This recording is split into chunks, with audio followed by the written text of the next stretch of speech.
What's up, everybody? This is Devious RVs, Red Right Hand Reviews, and today we're actually not going to be talking about a review. And no, this is not a countdown, but what this is going to be about is an issue I found within one of my action figure collections, which was my Mattel DC Universe Classics.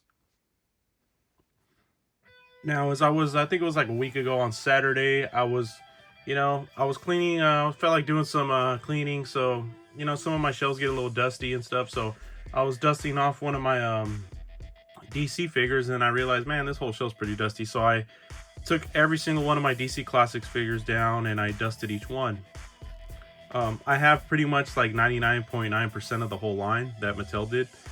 And just for a brief little history, it was a line that came out in 2008. There was a line that preceded it, which was called DC Superheroes, which they mostly just did Batman and Superman characters. Then once Mattel got the master license, I think was what happened.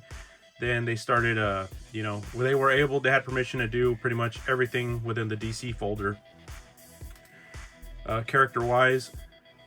So once that line was announced, I was like, yes, we finally have a line that's compatible to Marvel Legends. I think at the time Marvel Legends was kind of, slowly, it was barely going, and kind of DC Classics was cool because it was a new line that you can focus on while Marvel Legends was, getting their stuff together. So back to kind of veering off. So back to what I was talking about. So as I was dusting off these figures, it's been an issue for a while. People have talked about it. I've kind of seen it, but I've chose to ignore it because there's pretty much nothing you can do about it. But if you can notice, is that a lot of these figures have something wrong with them. And to those people with the untrained eye, not trying to, offend anybody, but those people with an untrained eye, let me just point it out. So, a lot of DC figures back then had a lot of quality control problems. A lot of them. Certain waves, the whole wave was screwed up. Some waves were freaking perfect. Some waves, had, different kind of issues. Well, I'm going to bring out some of the examples of, these are not all of them, but I'm going to bring out some of the examples that I noticed as I was cleaning my shelf. So this kind of breaks my heart because I do not want to buy these again, and if I buy them again, is this going to happen to these again? So it kind of sucks because you have a collection, which is an awesome collection in DC, and they are all just, slowly deteriorating. The figures are slowly falling apart, whether it's the paint, whether it's the brittleness of the figures, whether it's, it's anything, they all have different issues, and it sucks. But I brought out like just an example of some of the figures that I like that, are messing up. So first of all, I'm going to go from least to worst, I guess. So this is Deathstroke. So this was an awesome figure. Best Deathstroke 6-inch figure still to this day, in my opinion. And I say 6-inch because all these McFarlane guys that collect the 7-inch stuff are going to go, oh no, the McFarlane stuff's way better. I'm talking about 6-inch. This can go with your Marvel Legends. Yeah, Marvel Legends collection. But the thing with these is, like, just by looking at it, you wouldn't think there's anything wrong with it, right? Just looks fine, looks awesome. But this figure, aside from like the gummy joints stuff, this wave, which I think was it came with Hal Jordan. I think, was it the Gorilla Grodd wave? It was one of those waves a long time ago, the Build-A-Figure wave. All the figures in this, which had Nightwing, Robin, Deathstroke. I think maybe Hal Jordan was in it too. I'm not sure. I think Sinestro. All of them had this, like, where the plastic on the inside, like, this dust would just come out of the plastic. And it's weird because you can see a little bit right here. That's not dust. That's like the plastic that's seeping out. It's like this powder that would just seep out of the figure. And it's weird because you can clean it, and within a week, like this right here, all that right here in the corner, right here on the shoulders, like, that's not dust. That's like this powder that would come out of the plastic, which is weird because I collect all these other figures and I've never seen that in any other figure. So that's Deathstroke, which, not a big deal. You could just, from far away, like, the actual figure's not falling apart, but like that stuff's kind of weird because it's like, what kind of dust is that, And then next one is the Jay Garrick Flash. As you can see, his crotch is changing color. So that's the main issue, is like when I was dusting these off, a lot of the colors on them were changing. And I noticed this a lot on the, mostly a lot on the blue characters. I don't know what kind of blue plastic, you know, they use. I mean, it's not painted, I don't think. It looks like it's just molded plastic. So whatever molded plastic they use suck. Like I said, not all figures. There's a lot of figures that came out preceded these and are freaking perfect condition. But it's just like I think it's some of the factories they chose to use this. This Light Ray is terrible. Look at it. This Light Ray is a new god. He used to be all white. Look, now he's yellow, and people are gonna be like, "Oh, did you have him in the sun?" No, I didn't. I didn't have him in the sun. If I had him in the sun, his whole body would be this color. In my collection room, there's no light. I just have light bulbs. I make sure the light bulbs don't damage. I have the lights I use. The light bulbs I use in my room, I make sure are not like the ones that damage and stuff. Like I've said, I've had figures. This wasn't even like exposed. This was like in the back of a shelf where, you know, the light maybe wasn't hitting it as well as other figures, and it still happened. So that one, you know, I have other figures that are older from other lines that are still perfect, like when I opened them out of the package. Next, this one broke my heart because when I was dusting, I noticed it. Look at the blue on his chest. Not even the same blue as the rest of the body. And this Darkseid, I don't care what anybody says. This Darkseid, this classic Darkseid, is still the best Darkseid out on the market right now. I don't care what any McFarlane fanboy says. This is still the best. And before anybody says, "Oh, why are you hating on McFarlane?" Because I know that group can get really, really toxic. I'm not hating on McFarlane. I own a lot of McFarlane figures. But, you know, a lot of people that think the McFarlane stuff is the best DC stuff, you must have not collected this line. So, this is, see, this one broke my heart. It just sucks. Because I'm like, am I going to have to buy this again? If I had to buy one again, it might be this one and maybe another one. But I don't want to. It might just have to stay like this. But this one broke my heart, man. Next one is the Brainiac from the Legion of Superheroes.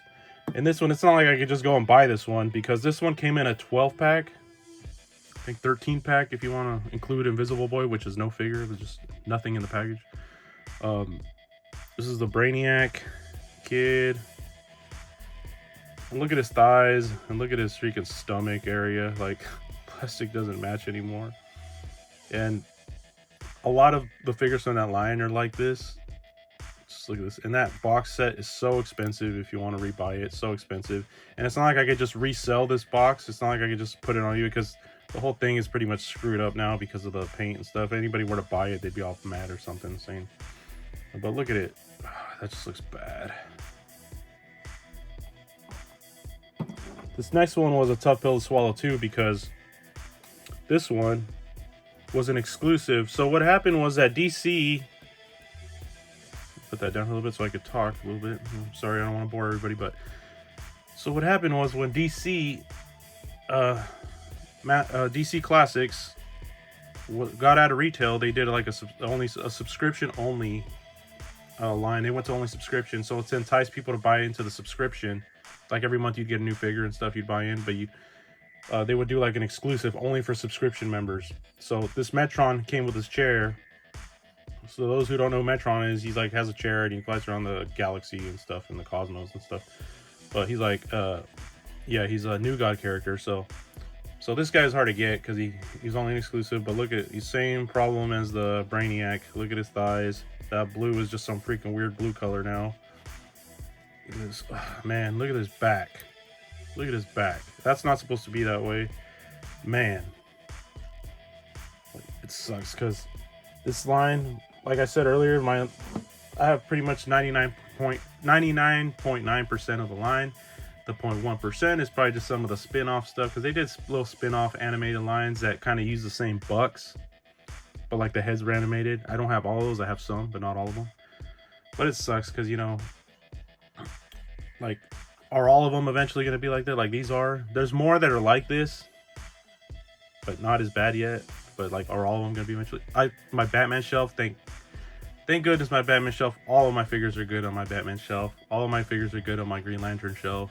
My Superman shelf, my Justice League shelf, my Miscellaneous shelf, my Justice Society shelf. They're all, looks like they're all going this way. And now the last one, hang on guys, almost done with this video. The last one hurts the most because this was my favorite DC Classics character ever. This was a Walmart exclusive. If I remember correctly, I think it was around Wave 12. You know, don't beat me up if I'm wrong. It was a long time ago. been collecting so many other lines since this line was ended, so you know, it's kind of hard to remember everything.